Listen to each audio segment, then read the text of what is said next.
नमस्कार व्यूअर्स, एक बार आपका फिर स्वागत है रेडियो द्वारका में। और मेरा सवालों का सिलसिला अमोघ लीला प्रभु के साथ जारी रहेगा। प्रभु जी, हम हर चीज़ में ना परमानेंट की तलाश करते हैं। परमानेंट नौकरी हो जाए, परमानेंट लाइफ में सुख हो जाए, परमानेंट ये हो जाए, बढ़िया सा परमानेंट घर हो जाए, लेकिन कुछ रहता नहीं है। अगर मैं आपसे पूछूं कि ऐसा क्या सुख है जो शाश्वत है या जो हमेशा रहता है, क्या सुख है ऐसा? यस, देखिए हमारे शास्त्रों के अनुसार आपने सुना होगा सत चित आनंद। सत का मतलब एग्जिस्टेंस, चित का मतलब नॉलेज, आनंद का मतलब आनंद। ठीक है जी। सत का मतलब एग्जिस्टेंस, यानी जिस चीज की एग्जिस्टेंस टेम्परेरी है उसकी नॉलेज भी टेम्परेरी होगी, उसके बारे में जो नॉलेज है वो भी टेम्परेरी होगी, उसका आनंद भी टेम्परेरी होगा। जो सच्चित आनंद है, जो सच इटर्नल है, परमानेंट है, उसकी नॉलेज भी इटर्नल होगी, उससे मिलने वाला आनंद भी इटर्नल होगा।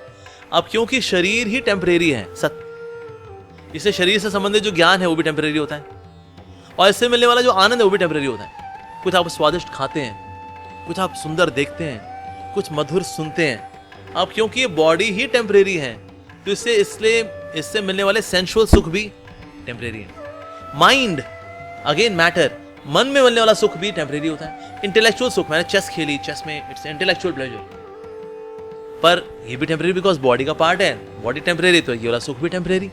तो इससे दुनिया के अंदर जितने भी सुख हैं ये temporary because they are pertaining to body, चाहे वो सेंसेस के लेवल पे हो, माइंड के लेवल पे हो, इंटेलिजेंस के लेवल पे हो या ईगो के लेवल पे हो, क्योंकि ये सबका सब मैटर है। इसीलिए इन सबसे मिलने वाला सुख ये टेम्परेरी ही है। हम थोड़ा सा बढ़िया सुख कर लेते हैं बिकॉज एंजॉय करते हैं, because I am in human form of life. मनुष्य जीवन में थोड़े और एक्स्ट्रा सुख मिल जाते हैं आपको।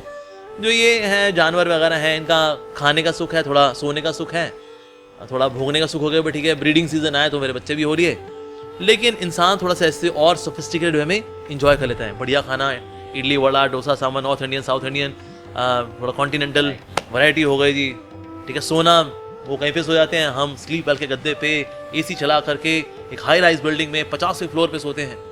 वाह, मीटिंग के लिए वो लोग मीटिंग कहीं भी कर लेते हैं, वो ब्रीडिंग सीजन में करते हैं, इसके अलावा नहीं करते हैं। इंसान है वो मीटिंग के लिए स्पेशली न्यूयॉर्क जाएगा, वहां पर हनीमून मनाएगा और वहां पर इस तरह से भोग करेगा वो। सो सोफिस्टिकेटेड तरीका भोग करने का, वो खा पी लेते हैं, कहीं भी खा लेते हैं। हम वो निर्वाह करने के लिए, जीवन निर्वाह करने के लिए कॉर्पोरेट सेक्टर में जा करके एक ऊंची बिल्डिंग में काम करना होता है, 9-9 घंटे 10-10 घंटे पापी पेट के सवाल के लिए। तो वही काम जो इंसान जो पशु करता है, वही इंसान करता है इन अ मोर सोफिस्टिकेटेड वे। बस दैट्स इट। तो इसलिए ये जो प्लेजर्स हैं पशु वाले, ये भी टेम्परेरी हैं, तो इसका सोफिस्टिकेटेड वर्जन भी टेम्परेरी ही है। तो उससे परमानेंट भला क्या है? परमानेंट भी है और परमानंद भी है। भला वो क्या है?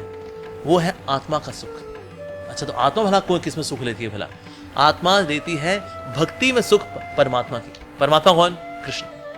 तो इसीलिए ये सुख जो है परमानेंट है, क्योंकि आत्मा परमानेंट है। और आत्मा चाहती परमानेंट सुख है, लेकिन दुकान में कौन सी घूम रही है? टेम्परेरी वाली। इसीलिए आत्मा को संतोष नहीं है। सुख भोगा, मैंने मजा तो किया, और संतोष आया नहीं यार, क्योंकि उसकी इच्छा तो परमानेंट वाली है, क्योंकि वो परमानेंट है, लेकिन दुकानदारी उसने गलत चुनी हुई है। तो इसलिए फिर उसका फिर संघर्ष आ रहे हैं, फाफा लोग कर रहे होते हैं, कहता है भोग तो हुआ है, मर्सिडीज भी है, लेकिन ये भी चल रहा है साथ में, तो फिर वो इसमें सुख ढूंढ रहे हैं, लेकिन ये भी टेम्परेरी है। सो टेम्परेरी सुख की तलाश में फ्रस्ट्रेट होकर के जो दूसरा रिजॉर्ट लेता है व्यक्ति, वो भी टेम्परेरी वाला ही लेता है। तो परमानेंट तो एक्चुअली भक्ति का सुख ही है। सो इस जन्म में भी, जिंदगी के साथ भी, जिंदगी के बाद भी भगवान के धाम में नित्य सेवा, नित्य प्रेम, एंड दैट इज नित्य सुख। और इस सुख की कोई बिसात ही नहीं है इस सुख के आगे, ये बल्कि ये सुख जो है इल्यूजन में काउंट होता है।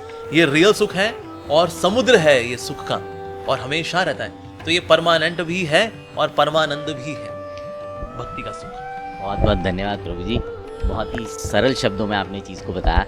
तो यस, जो ये सवाल था इसका जवाब बहुत ही अच्छे तरीके से अमोघ जी ने दिया, और उम्मीद करता हूँ आपको पूरी क्लैरिटी मिल गई होगी। अब आपसे विदा लेते हैं, बने रहें रेडियो द्वारका के साथ।